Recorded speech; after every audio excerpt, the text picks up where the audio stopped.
आपको एक ऐसे मेहमान से मिलवाने वाले हैं जो मध्य प्रदेश में MIM जो पार्टी है उसकी पूरी भागदौड़ संभाले हुए हैं। और कहीं ना कहीं अभी इसलिए कहा भागदौड़ क्योंकि अभी क्या है, घोषणा नहीं हुई है, लेकिन संभवतः ये मांग चलिए कि आने वाले प्रदेश अध्यक्ष मौजूद है हमारे बीच में। तौकीर निजामी साहब, सर आपका स्वागत है हमारे चैनल पे। मैं बेहद शुक्रगुजार हूँ एक्चुअली आपका, लेकिन अभी जल्दबाजी होगी कि अपन इस तरह की कोई भी टिप्पणी या बातचीत करें, लेकिन मैं आपका सम्मान करता हूँ। ये आपका बड़कपन है, आप कह रहे हैं, लेकिन कहीं ना कहीं जिम्मेदारी संभाल रहे हैं आप। सर अभी आपसे जो राजनीतिक परिदृश्य चल रहा है मध्य प्रदेश में, उसमें MIM अपने आप को कहाँ पे पाती है सर?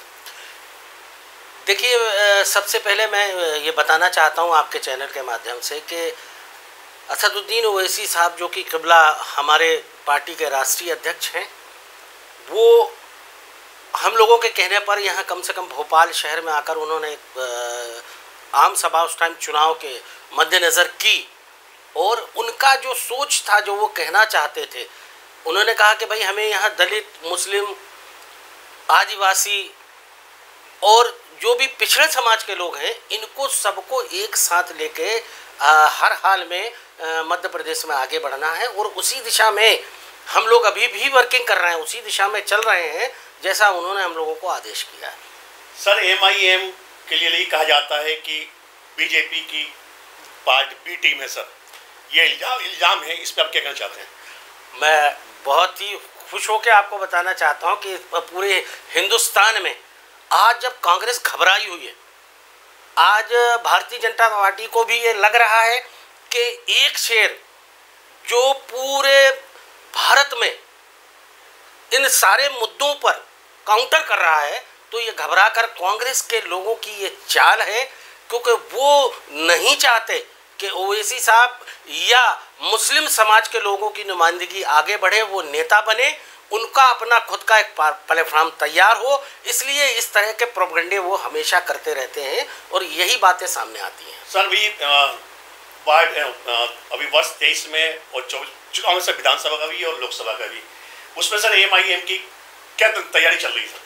देखिए, अभी जैसा कि हमारे असद साहब ने हम लोगों को बताया है, और जो हमारी प्लानिंग है, पूरे मध्य प्रदेश में हम दलित समाज, पिछड़ा समाज, आदिवासी समाज, इन सारे समाजों को लेकर, और साथ में जो हमारा सबसे बड़ा है कि मध्य प्रदेश में जो हमारा मिशन MIM शुरू हुआ है, वो है सदस्यता अभियान का प्रोग्राम। अभी हमको नरेला विधानसभा की जिम्मेदारी ये दी गई है कि पहले सबसे पहले आप वहाँ संगठन बनाएं, पूरा सिस्टम बनाएं, इसके बाद फिर हम पूरे मध्य प्रदेश में जहाँ भी ज़रूरत होगी, जैसा हमारे हाई कमान का आदेश होगा, उसका पालन हम लोग आगे करेंगे। सर अभी भोपाल में एक माहौल चल रहा है, कोई भी अपराधी हो, अपराध कितने छोटा क्यों ना हो, उसके मकान को नस्तानाबूद किया जा रहा है, जमींदोज किया जा रहा है, उस पर आपकी क्या प्रतिक्रिया है सर? मैं सबसे पहले आपके चैनल के माध्यम से बहुत अदब के साथ मध्य प्रदेश के जो CM हैं शिवराज सिंह चौहान जी से पूछना चाहता हूं कि शिवराज जी, एक थप्पड़ मारने पे आप उसका घर गिरा सकते हो, जबकि वो घर उसके नाम नहीं था, उसकी वालिदा के नाम था। आज वो एडमिट है। बड़े अफसोस के साथ मुझे कहना पड़ रहा है कि देवास जिले में जो अभी एक ताज़ा घटना घटी, मस्जिद के अंदर उत्पात मचाया गया, जहां पर बहुत ही अनर्गल तरह के नारे लगाए गए, उन पर आपने आपत्ति क्यों नहीं ली? क्या उनके मकान भी तोड़ोगे आप? इस तरह का माहौल चल रहा है, आतंक का माहौल भारतीय जनता पार्टी ने मध्य प्रदेश में बना रखा है। संघ के इशारे पर पूरा के पूरा मुस्लिम समाज को दबाने का काम हो रहा है। MIM किसी भी हाल में इन सब चीज़ों का खंडन करती है, और आगे हम सारे लोग मिलकर इसका पूरी तरह से सड़कों पर विरोध करेंगे। सर अभी आपने एक बात कही है कि MIM सड़कों पर उतर के विरोध करेगी। सर अभी भोपाल के इस्बाग क्षेत्र में एक बहुत बड़ा घटना चल रहा है, जहां प्रशासन करीब 600 मकान को खाली करवा रहा है, लेकिन पब्लिक उसके विरोध में है क्योंकि उसकी कोई व्यवस्था नहीं की गई। सर तो उस MIM उसके किस पक्ष में है, कहाँ देखती है अपने आप को?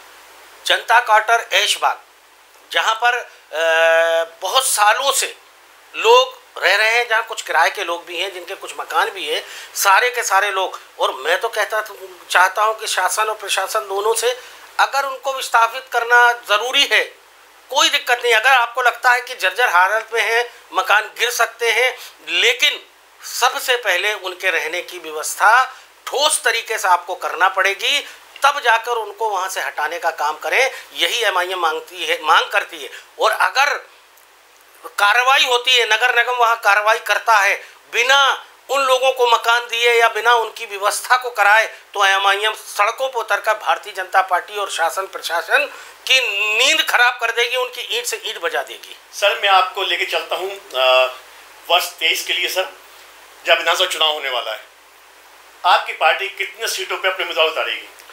देखिए, ये मुद्दा हमारे हाईकमान का है। ये हाईकमान ही तय करेंगे कि मध्य प्रदेश में आने वाले विधानसभा चुनाव में कहाँ पर और कितनी सीटों पर चुनाव लड़ना है। लेकिन हमको जो टारगेट मिला है, हम पूरे मध्य प्रदेश में बहुत तेजी के साथ जो सदस्यता अभियान चला रहे हैं, हम सारे के सारे लोग उस पर डटे हुए हैं और डटकर मुकाबला करेंगे। और बहुत ही तरीके के साथ हम लोग बहुत सिस्टम के साथ पूरा चुनाव लड़ेंगे।